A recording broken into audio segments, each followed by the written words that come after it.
define that one. So hyperbole is the word we're going to start with, mainly because there is, starting with sports a little bit, there is a guy that's traveling far from France to come over here to play basketball in the NBA.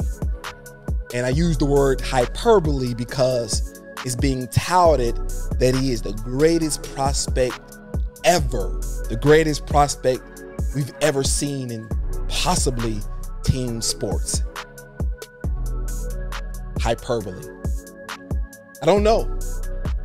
I've seen the kid. He's 7'5",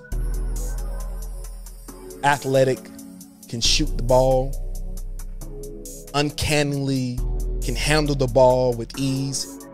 Something we really never seen before. Sweet stroke, coordinated. It's all. I think that's the biggest thing, the coordination. I think when you see people 7'5", Sean Bradley, guys like that, Yao Ming, they were big, but they wasn't agile. They really couldn't move other than playing down low on the block. With this kid, he's basically, some saying, a 7'5" Durant. But the greatest prospect ever, is that hyperbole? Is that on point, Ivan? Do you think he can live up to that build of that? Well, so this is what I'll say. When it comes to size, you can never teach that. No. That's one of the things that coaches will always say. You can never teach size. You can't teach athleticism. But what you can teach is the approach to the game. That's good. I believe that he will be a great prospect based on the fact that he plays overseas, because their approach to the game is much different than the approach to the game here in the U.S. And from what we've seen over the past couple decades is when these international players do come into the game, they're ready to play ball right away. Yes. They might not have long careers, but they're ready to play right now. And they're fundamentally sound as well. Absolutely. Absolutely. They actually know how to use the square. Yeah. They're you know, not that our players aren't, but the AAU circuit it really isn't built to some teams are, but it really doesn't build you from the ground up. You know, they kind of already pick from the athleticism you already possess. But when you see guys come over, mainly like Luka and Jokic, for two shining examples, these guys are unbelievably skilled. The game it's easy to them because they let basketball happen. You know, they just let the game dictate what decision they're going to make. That's why LeBron James is such a extraordinary player. He's always just let basketball be basketball. And he just plugged this. Even when people ridiculed him about, you should always take the last shot, that's just not him. He plays the game, quote unquote, the right way. You know what I mean?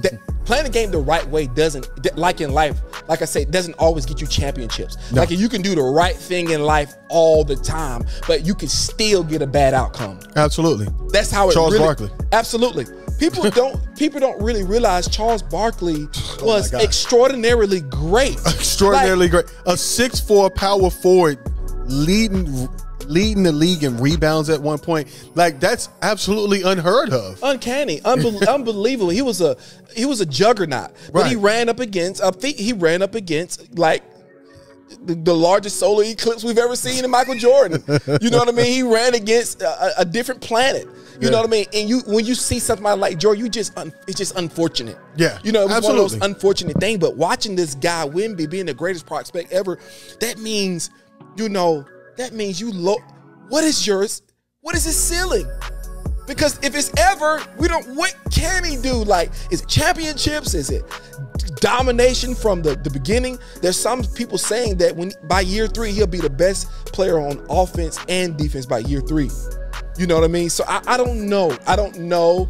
I haven't seen enough of the kid, but I'll say this though. I'm a plug this. Scoot Henderson.